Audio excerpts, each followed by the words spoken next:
इस बार जंगल में भोजन का आकार पड़ा था, तो सभी पक्षी बहुत मुश्किल से एक एक दाना खोजकर खा रहे थे। रानू चिड़िया, ऐसा कब तक चलेगा बिना फल और खाने की? न जाने किसकी नजर लग गई हमारे जंगल को, ना एक भी फल है ना एक भी दाना। पता नहीं ऐसे कब तक रहना होगा। आप जरा मेरे कोको का ख्याल रखना। मैं अपनी मम्मा के घर से भोजन लेने जा रही हूँ। शाम तक वापस आ जाऊंगी। जाओ चिड़िया, मैं कोको का ध्यान रखूंगा। आज लूसी भी अपनी माँ के घर से भोजन लेने गई हुई है। रानू चिड़िया कबूतर के पास कोको को छोड़ के मम्मा के पास भोजन लेने चली जाती है। इधर कौवे भी भूखे बैठे थे। क्या पति जी, खाने को कुछ भी नहीं मिला।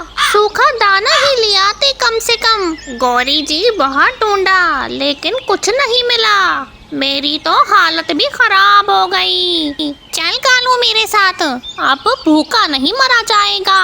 कैसे भी करके भोजन का इंतजाम तो करना होगा। ऐसे करके कालू गोरी घर से निकल जाते हैं और ऊंची डाल पर बैठ जाते हैं। देखो गौरी, भोजन यहाँ बैठे बैठे नहीं मिलेगा, जाना होगा बहुत दूर, तब जाके कोई दाना मिल पाएगा। आ गया मुझे कालू जी आइडिया। अब समझो हमें भोजन मिल गया। चलो तो मेरे साथ जरा मिट्टू तोते के घर। ऐसे कहते हुए गोरी कालू कौवे को मिट्टू के घर ले जाती है और उससे बातें करती है। मिट्टू तोते, हमें भोजन की समस्या को मिटाने का एक सुझाव आया है। मैंने सोचा कि अपने पड़ोसी से सलाह कर लें। बताओ गौरी, तुम क्या सलाह लेने आई हो? तुम तो अच्छे से जानती हो भोजन की कितनी कमी हो गई है हमारे जंगल में। तो इस समस्या से बचने के लिए मैंने और कालू ने खेती करने की सोची है। हम मिलकर खेती करेंगे। ना बाबा ना, मैं कैसे विश्वास कर लूं तुम लोगों का? तुम लोग खुद ऐश करोगे, सारा काम मुझसे करवाओगे। मिट्टू भाई, हम बहुत मेहनत करेंगे, जरा सा भी आलस नहीं करेंगे, बस तुम घबराओ मत। ठीक है, पर आप किस चीज की खेती करोगे? बस कोई भी फल या दाना जो भी आपके पास हो, बस वही बोलेंगे, क्योंकि हमारे पास तो एक भी दाना नहीं है। गौरी, मैं अपने गांव से ये चने लाया था, हम इसी को बो देते हैं। फिर मिट्टू तोता अपने साथ चने का कट्टा लेके कालू गोरी के साथ चल पड़ता है। तभी गोरी मिट्टू से चने का कट्टा ले लेती है। देखो तोते, बाहर बहुत ही धूप है, आपको धूप लग जाएगी। हमें 2 सारे चने मैं और कालू बो देंगे। आप कल सुबह पानी देने चले जाना। हाँ कालू कौवे, नदी के पास जो गीली मिट्टी है, हम वहीं पर ये चने बोने जा रहे हैं। तुम कल आ जाना। सच में मुझे विश्वास नहीं हो रहा, क्या तुम वही कालू गोरी हो? तोते, हमने कई दिनों से भोजन नहीं खाया तो हम शैतानी करना भी भूल गए। झूठ बोलकर कालू कौवा और गोरी चने के दाने मिट्टू से ले जाते हैं और नदी किनारे बैठकर मजे से खाते हैं। वाह गोरी, मान गया तुम्हारे दिमाग को, क्या बढ़िया आइडिया लगाया है। देखो ना, मिट्टू अपने गांव से लाया था, अगर मांगते तो कुछ भी ना देता। अच्छा किया ना, मैंने पूरा कट्टा ही मिल गया। खाओ पेट भर के चने खाओ। फिर ये दोनों सारे चने खा जाते हैं। बचे कुचे चने अपने साथ ले जाते हैं। सुबह को तोता नदी के पास आता है और कुछ चने के दाने वहाँ गिरे हुए देख के समझ जाता है। यहाँ तो कोई चने नहीं बोए, इसका मतलब कालू गोरी ने मुझे धोखा दिया। शैतान मेरे सारे चने खा गए, मैं कितनी दूर से लाया था।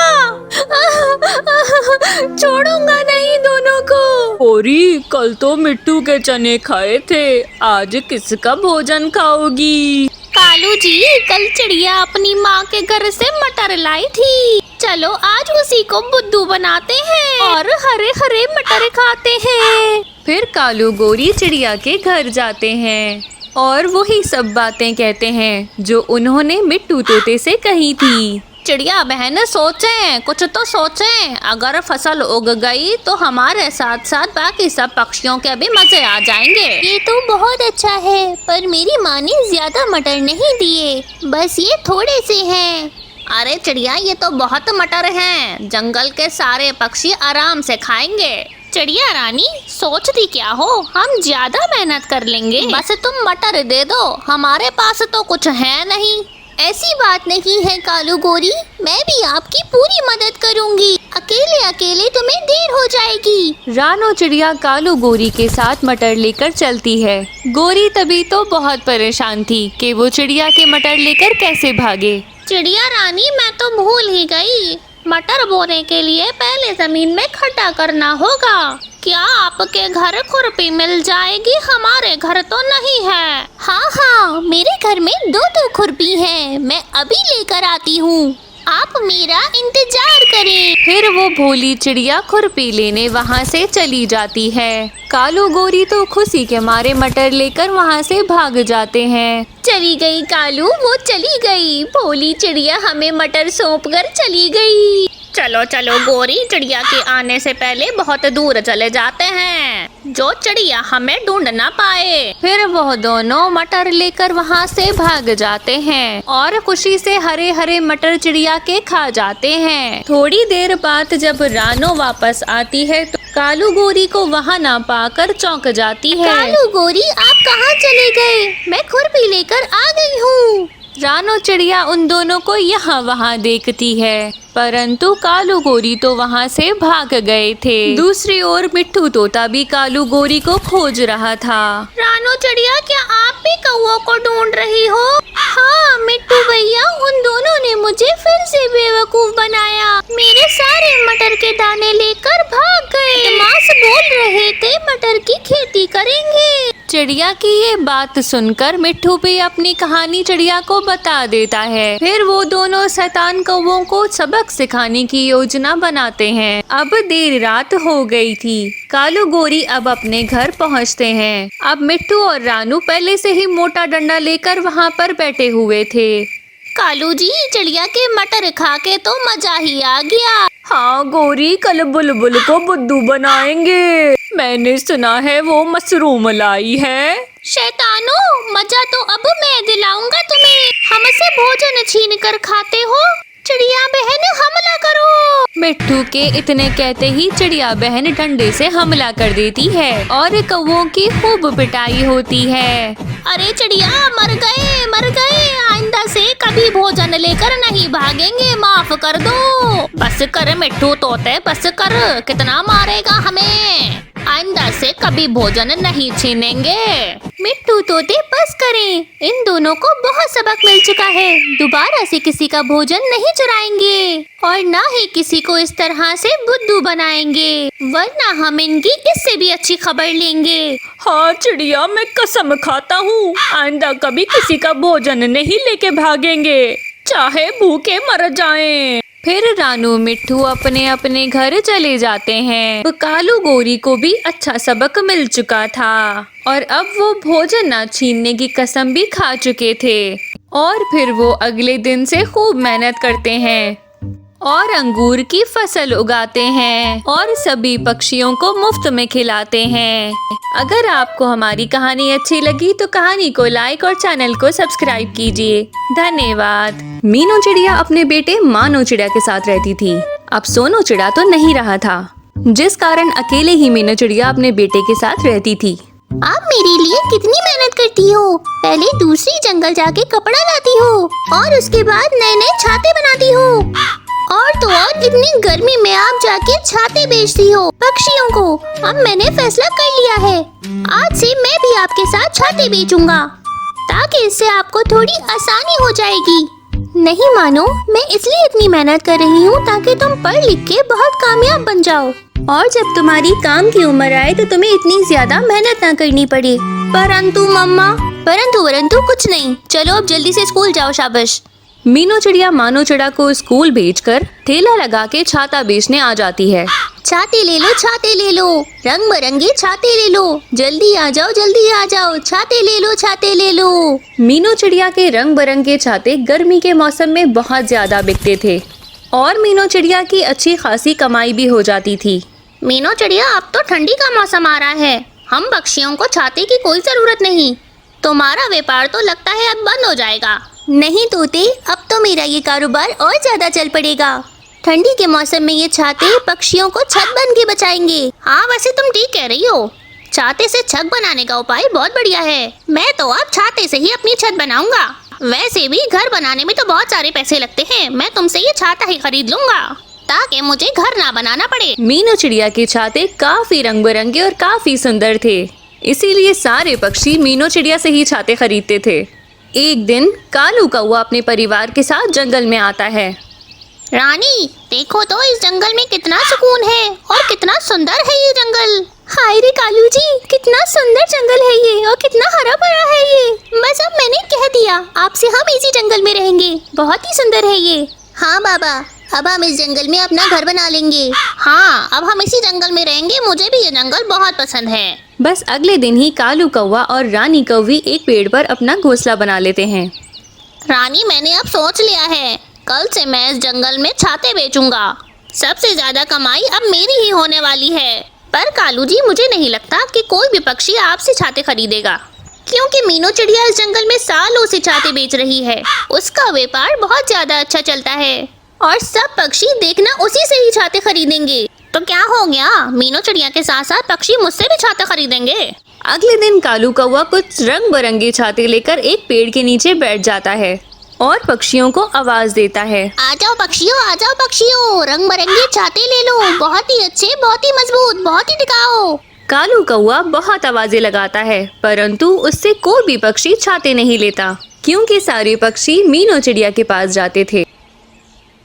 कोई बात नहीं यार, अगले दिन मैं फिर से कोशिश करता हूँ। अगले दिन मेरे छाते जरूर बिकेंगे। अगले दिन भी काफी मेहनत करके कालू कौवा छाते लेकर बैठता है, परंतु उससे कोई भी पक्षी छाते लेने नहीं आता। इसी तरह पूरा एक हफ्ता गुजर जाता है।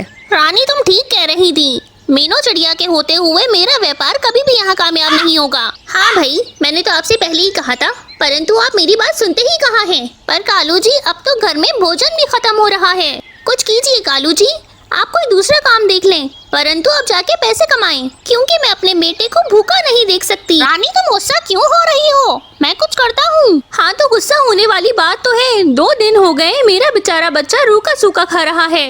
कालू जी अगर ऐसे ही चलता रहा तो मैं आपको छोड़कर चली जाऊंगी। बस कालू कौवा उदास होकर वहाँ से चला जाता है। ये सब कुछ सिर्फ और सिर्फ मीनू चिड़िया की वजह से हो रहा है। रानी ने आज मुझ पर कितना गुस्सा किया। मैं मीनू चिड़िया को अब नहीं छोड़ूंगा। मेरा धंधा नहीं चल रहा तो मैं उसका धंधा भी नहीं चलने दूंगा। आप देखो, मैं मीनू चिड़िया का व्यापार बंद करवा के ही रहूंगा। आधी रात तक बैठकर मीनू चिड़िया रंग बिरंगे छाते तैयार करती है। चलो बेटा मानो, अब तुम सो जाओ, मेरा भी काम हो गया, मैं भी अब सोने ही जा रही हूँ। छाते तैयार करने के बाद मीनू चिड़िया और मानो चिड़िया आराम से सो जाते हैं। कुछ देर बाद कालू कौवा मीनू चिड़िया के घर आ जाता है और एक चाकू से मीनू चिड़िया के बनाए हुए सारे छाते काटने लग जाता है। और अब मीनू चिड़िया के सारे बनाए हुए छाते काफी बुरी तरह से कट चुके थे। अब आएगा मजा जब ये मीनू चिड़िया फटे हुए छाते पक्षियों को बेचेगी, और ये फटे हुए छाते बेचने की वजह से पक्षी मीनू चिड़िया की वाट लगा देंगे। ये सब कुछ करने के बाद कालू कौवा आराम से आके अपने घोंसले में सो जाता है। उसी रात रानी कौवी भी काफी चिंतित थी और सारी रात रानी कौवे को नींद ही नहीं आ रही थी। हे राम, मैंने कालू जी को आज कितना भला बुरा कह दिया, परंतु वो कितनी मेहनत करते हैं हम सब के लिए। मुझे कालू कौवे के लिए कुछ न कुछ अब जरूर करना पड़ेगा। हाँ, एक काम करती हूँ, जिसकी वजह से हमारा धंधा नहीं चल रहा, मीनू चिड़िया को सबक सिखाती हूँ। मीनू चिड़िया आ रही हूँ मैं। ये कहकर रानी कौवी मीनू चिड़िया के घर आ जाती है। अब देखो मीनू चिड़िया, मैं तुम्हारे ये सारे रंग बिरंगे छाते चोरी कर लूंगी। ना होंगे तुम्हारे पास छाते, ना ही तुम पक्षियों को छाते बेच पाओगी। ये कहकर रानी कौवी सारे छाते चुराकर अपने घोंसले में आ जाती है। अब मीनू चिड़िया के पास कोई भी छाता नहीं बचा, अब वो कुछ भी नहीं बेच पाएगी। इसका मतलब अब सब पक्षी कालू जी से ही छाते खरीदेंगे। रानी कौवी को क्या पता था कि उसने कालू कौवे के तमाम उपाय पर पानी फेर दिया है। अगली सुबह मीनू चिड़िया अपने घर में छाते न देखकर काफी परेशान हो जाती है।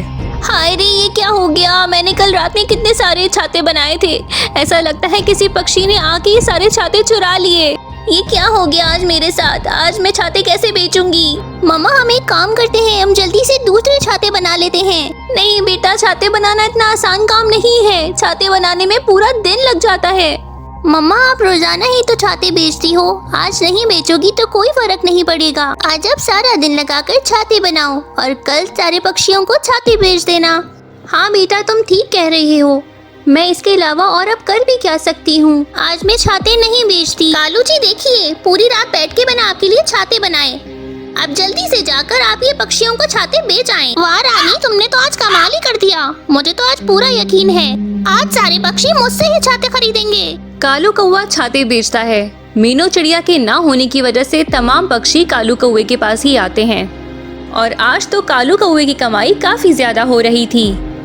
कबूतर जैसे ही छाता खोलकर अपने घोंसले पे लगाता है तो देखता है कि उसका छाता जगह जगह से कटा हुआ होता है। अरे अरे, ये क्या? ये छाता तो मैंने अभी खरीदा है और ये तो जगह जगह से कटा हुआ है। धोखेबाज कालू कौवे, तुमने मुझे फटा हुआ छाता दे दिया। अभी बताता हूँ। बुलबुल भी अपना छाता खोल के देखती है तो उसका छाता भी जगह जगह से फटा हुआ था। मुझे तो कालू कौवे से छाता खरीदना ही नहीं था, जगह जगह से फटा हुआ है। कालू कौवे, आज तो तुम्हारी खैर नहीं है। बस सारे पक्षी गुस्सा होकर कालू कौवे के पास आ जाते हैं। अरे भाई पक्षियों, मेरे पास तो सारे ही छाते खत्म हो गए। आप सब जाइए, अब कल आना छाते लेने। कालू कौवे, हम तुमसे छाता खरीदने नहीं आए, हम तो तुम्हें सबक सिखाने आए हैं। तुमने हमें फटे हुए छाते बेच दिए, अब तो तुम्हारी खैर नहीं है। बस सारे पक्षी गुस्से में कालू कौवे को बहुत बुरी तरह से मारने लगते हैं। कालू कौवे की ठीक ठाक पिटाई करने के बाद सारे पक्षी वहाँ से चले जाते हैं और इस तरह काले कौवे को अपने बुरे कामों की सजा मिल जाती है। और अगले दिन से मीनू चिड़िया दोबारा से अपने रंग बिरंगे छाते बेचना शुरू कर देती है।